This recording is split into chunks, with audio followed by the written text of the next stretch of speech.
do Pipoca Musical e hoje a gente vai falar sobre esse calhamaço chamado Deuses Americanos, que é um livro do Neil Gaiman e ganhou quase todos os prêmios mais importantes de literatura. E até hoje é considerado uma das grandes obras da carreira literária do Neil Gaiman. Ele é citado como romancista muito principalmente por conta desse livro. Então vamos percorrer junto o caminho de Deuses Americanos. Esse é um livro que fala muito sobre fé e sobre mitologias. Isso é um resumo muito básico do que o livro realmente é. Mas tem uma curiosidade engraçada porque foi o primeiro livro do Neil Gaiman que eu li, sabendo que era Neil Gaiman pelo menos, e eu não tinha gostado. Veja só, olha aí que o mundo dá voltas, né? Eu lembro até que eu li até um determinado pedaço, eu achei muito pesado, muito denso na época, eu acabei largando, e aí eu voltei pra ele anos depois que muita gente ao meu redor leu, recomendou e ficou, você tem que ler, você tem que ler. E aí eu li de novo e foi onde clicou. Então, Deuses Americanos tem o Shadow como protagonista. Ele acabou de sair da prisão e por conta de uma série de acontecimentos, bloquinhos da vida dele envolvendo esposa, amigo, acidente, morte, um monte de coisa, ele se vê trabalhando para um cara chamado Wednesday. Ele é um cara muito peculiar, muito estranho mesmo, assim, e ele leva o Shadow para todos os cantos do país e faz com que o Shadow conheça pessoas ainda mais bizarras, ainda mais estranhas do que o Wednesday. E ele vai cometendo ali pequenos delitos, crimes, algumas coisas assim, né, desvios de conduta, mas ele faz tudo isso meio que sem saber exatamente o que o Wednesday é ou faz. Isso é uma base muito rasa mesmo, para poder só explicar para vocês por onde que essa rua vai. Agora, o que tem nessa rua? Uma característica muito forte mesmo nesse livro é a questão mitológica, e os Estados Unidos é um país onde muita gente migrou para lá e levou consigo não só bagagem, sabe, cultural ou coisa assim, mas também as crenças. Então não foi só hábito, não foi só comida, não foi só o grãozinho lá para plantar, não. Levaram consigo as crenças, a fé, as coisas nas quais elas acreditavam. Então, em um mesmo país, muitas pessoas acreditavam em muitas coisas e todas diferentes, e essa lembrança que antes era tão forte com relação aos deuses, essa conexão que as pessoas tinham, começou a sumir. Isso é o que tem na rua. Todas essas pessoas estranhas que o Shadow vai tendo contato, que eu falei antes, são, na verdade, deuses e mitos nórdicos, escandinavos, africanos, egípcios, celtas, toda essa galera aí que foi sendo esquecida com o passar do tempo. E quando as pessoas deixam de acreditar, eles deixam de existir, eles começam a ficar mais fracos, é tipo a fadinha lá do Peter Pan. Então os deuses mais poderosos que a gente conhecia das mitologias que a gente aprendeu no colégio ou lendo, como, sei lá, Loki, Odin, Anubis,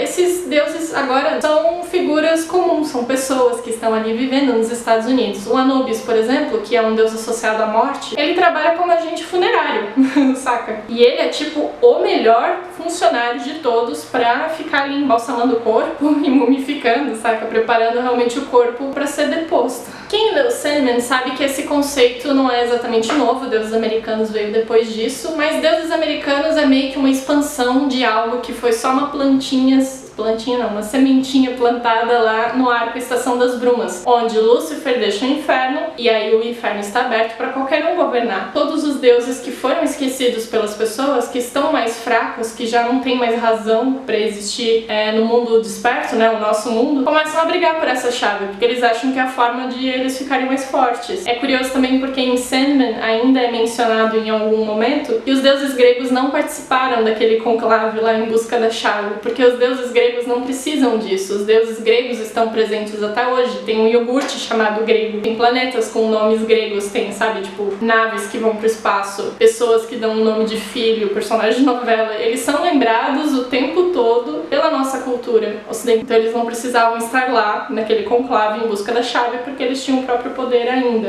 era muito forte. E aí então que o Shadow passa a conviver com essas pessoas, né, com esses deuses em forma humana, e ele se vê dentro de um plano para reviver essa memória de algum jeito. O Wednesday tá ali passando pelos Estados Unidos inteiro em busca de deuses antigos para poder combater os novos. Quais são os deuses novos? Partindo do princípio de que esses aqui deixaram de ser relevantes porque as pessoas deixaram de acreditar neles, então tudo aquilo que você acredita, que você venera, tem poder. Se eles não têm mais poder, o que tem hoje em dia? Dinheiro, cartão de crédito, a mídia. Então a gente vê novas entidades se formando e a gente percebe então um traço muito crítico do game para mostrar que a nossa sociedade empodera aquilo que é mais relevante pra gente na hora. Ele vai brincando com isso o tempo todo, então ele faz inclusive construções muito ácidas dos personagens. O deus da internet, ele é meio mimado, ele é meio folgado. Ele acha que tudo que é antigo antigo tem que ser destruído, tem que ser esquecido para dar lugar ao novo. Ele não dá espaço para as coisas conviverem juntas. Isso de modo algum é para soar como saudosismo, como antigamente é que era bom, não é nada disso. É meio difícil de resumir a parada toda aqui para vocês. Acho que só lendo realmente para vocês perceberem essas nuances de que o que ele tá querendo dizer é que certas batalhas, eu não tô falando